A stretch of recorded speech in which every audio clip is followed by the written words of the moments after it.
Hello hi सत श्री अकाल, स्वागत है आप सबका आपके अपने YouTube channel bollywoodboxoffice.com movies music and more. तो आज के इस वीडियो में हम बात करने वाले हैं संजय दत्त के बारे में। संजय दत्त की लाइफ और करियर हर बॉलीवुड से अलग रहा है। जहां एक टाइम पर उन्हें ड्रग एडिक्ट कहा जाता था तो वहीं उन पर देशद्रोही का आरोप लगा। संजय दत्त का जीवन भी एक फिल्म की तरह ही रहा है, जिसमें कभी इमोशंस, कभी रोमांटिक, कभी एक्शन देखा गया। तो आज की इस वीडियो में हम बात करेंगे उनकी ज़िंदगी से जुड़ी कुछ ऐसी ही बातों के बारे में। नरगिस और सुनील जब पेरेंट्स बनने वाले थे तो उन्होंने एक ऐड दिया था जिसमें उनको लड़का या लड़की के लिए नाम सजेस्ट करना था। कई नाम सजेस्ट करने के बाद नरगिस को संजय नाम बहुत पसंद आया और यहीं से दोनों ने मन बना लिया कि यदि उनका लड़का पैदा होता है तो वह उसका नाम संजय रखेंगे। 2013 में संजय ने जेल के लिए सरेंडर किया तो हर कैदी की तरह ही उन्हें भी काम दिया गया था। संजय का काम पेपर बॉक्स बनाना था जिसमें उन्हें दिन के 50 रुपए दिए जाते थे। 2016 में जब संजय को जेल से छोड़ दिया गया था तब तक उनकी कमाई 30,000 रुपये से भी ज़्यादा हो गई थी, जिसमें से वे सारी इनकम जेल में कैंटीन के खर्च में खर्च कर चुके थे। जेल से रिहा होने के बाद उनका बैलेंस 450 रुपये था और वही पैसे उन्होंने अपनी वाइफ मान्यता को दिए। संजय ने अपने करियर में 2 बार फिल्म फेयर अवार्ड जीता है। फिल्म वास्तव के लिए संजय कुमार ने अपनी लाइफ का सबसे पहला Filmfare award as a best actor जीता और उसके बाद उन्हें best comedian movie film Munna Bhai MBBS के लिए फिल्म फेयर अवार्ड दिया गया। फिल्म रॉकी के दौरान भी संजय नशे करते थे। संजय को नशे की लत इतनी ज़्यादा थी कि शूटिंग के दौरान वह कश्मीर जा रहे थे और फ्लाइट में भी उन्होंने अपने सॉक्स में ड्रग्स छुपा रखे थे।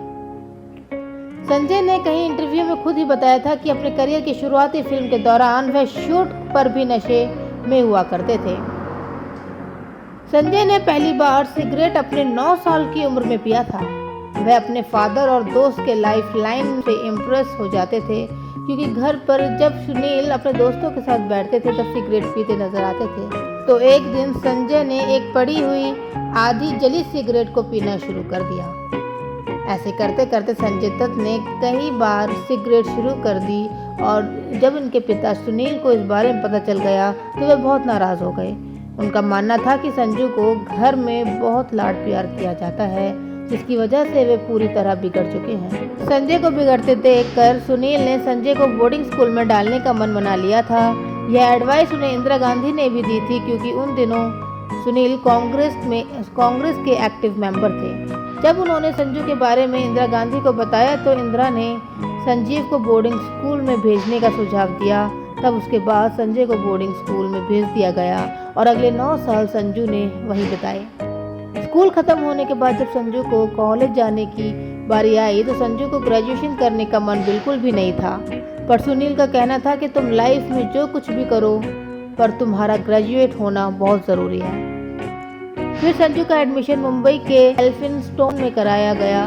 वह वहाँ 1 साल में 1 या 2 बार ही क्लास को अटेंड किया करते और यही वो टाइम था जब संजू को हैवी ड्रग लेने की आदत लग गई।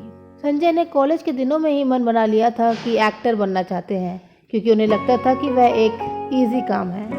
पर जब उन्होंने यह बात अपने पिता को बताई तो सुनील बहुत गुस्सा हुए और कहने लगे, अगर एक्ट्रेस बनना इतना आसान होता तो हर कोई दूसरा आदमी आज फिल्मों में एक्टिंग कर रहा होता। अगर तुम्हें सच में एक्टर बनना है तो अगले 2 साल तक तुम्हें प्रॉपर ट्रेनिंग लेनी पड़ेगी।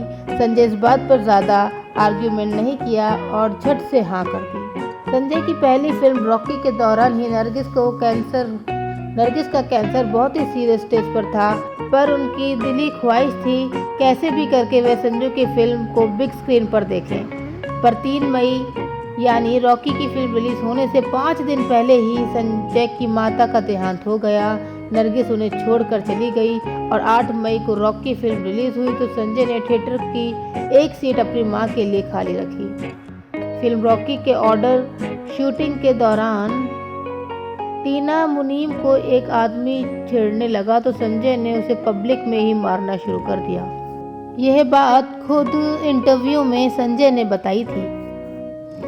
अलग होने के बाद भी संजय टीना के लिए बहुत पॉजिटिव रहे। जब टीना ऋषि कपूर के साथ फिल्म शूट कर रही थी, उसी दौरान खबरें आना शुरू हो गईं कि दोनों का अफेयर चल रहा है। तो संजय अपने दोस्त गुलशन ग्रोवर को लेकर ऋषि कपूर से लड़ने चले गए। जब संजय ऋषि कपूर के घर पहुंचे तो नीतू ने यह सारी सिचुएशन संभाल ली और संजू को बताया कि यह सब अफवाह है, ऋषि और टीना में कुछ भी नहीं चल रहा। टीना ने ब्रेकअप के बाद संजय किमी काटकर को जेल में सजा काटते हुए जब रक्षाबंधन का पहला त्योहार आया तो पहली बार ऐसा हो रहा था कि संजय दत्त अपनी बहनों से दूर थे, इसीलिए उनकी बहन टीना दत्त जेल में राखी बांधने आई। उसके बाद संजू ने अपनी बहन को लंच कूपन दिए जिसको दिखाकर कैदियों को खाना मिलता था। संजू ने इस कूपन के लिए 2 वक्त का खाना मिस किया था। यह देखकर टीना की आंख में आंसू आ गए। टीना आज भी संजू के ये गिफ्ट को संभाल कर रखे हुए है। हमारी ये वीडियो पसंद आई हो तो इसे लाइक और शेयर करना ना भूलें और ऐसे ही चटपटी मसालेदार खबरों के लिए हमारे चैनल के साथ जुड़े रहें और इसे सब्सक्राइब करना ना भूलें।